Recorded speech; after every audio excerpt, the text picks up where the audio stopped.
طب هو نادي الزمالك هيفضل يجامل في المباريات بتاعته على طول على كده؟ كده مش هيعوز يجيب حكام اجانب، لان المصريين قايمين معاه بواجب. محمود ناجي الزمالك وغندور الزمالك في اول 10 دقائق. تعالوا نشوف الحاله دي. صبحي يدي صلاح. هثبت لك رجل عمر جابر عشان اثبت لك ان هو فعلا عمل معاه فاول، ورفعت رجل عمر جابر معناها ان هو لمسه، وده اعتراف منه. اهي اللقطه. صلاح محسن هديه اللي ما الكره اتلعبت لصلاح محسن واتضرب بيها صبحي وخط الظهر بتاع نادي الزمالك، وصلاح محسن بيحضر وبيجهز وبيظبط حاله علشان يحطها في الجون. بنعدي من مين وراه؟ مفيش غيره عمر جابر، بيعمل له مشبك، بيعلق له رجله المتحركه في رجله الثابته. واضحه اهي.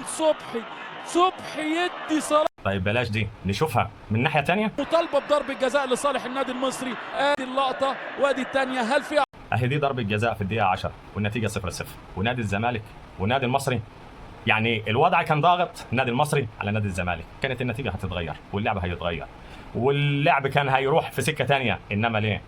محمود ناجي الزمالك اللي يصفر عليها ولا يقول حتى ان انا استنى اشوف الفار يمكن ينده لي يقول لي لا مفيش ضربه جزاء ولا حاجه، اعمل اللي عليا. فهو فعلا عمل اللي عليه وما صفرش، ما رضيش يصفر. والفار الثاني قام بواجب، ما كانش موجود، كان نايم. الكره فاول في الدقيقه 36 والنتيجه كام؟ 1-0 للزمالك، والمباراه فيها وعليها ومش هنتكلم، بس في فاول للمصري، والفاول داخل فيه دونجا، ودونجا شاط الكوره علشان خاطر ما يعملوش هجمه مرتده على نادي الزمالك. محمود ناجي الزمالك نبص كده. فاول بالفعل فاول وادي مخلوف. تدخل من غير كوره من مخلوف.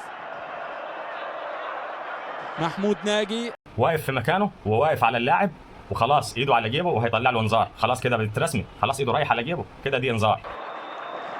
الفاول لصالح النادي المصري. رايح فين يا كابتن؟ يا كابتن انت واقف على اللاعب وايدك على جيبك، هتطلع انذار.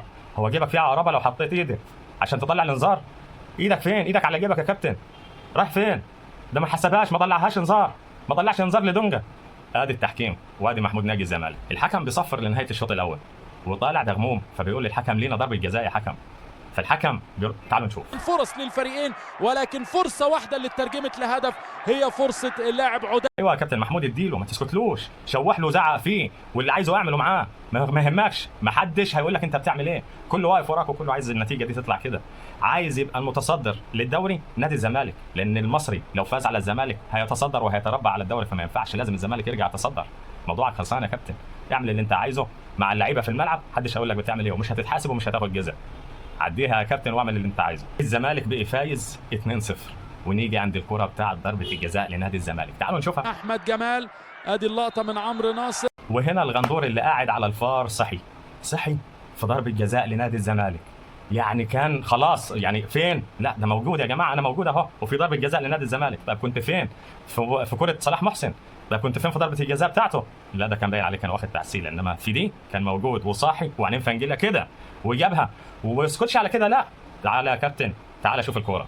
قال هيرجع لناجي الفار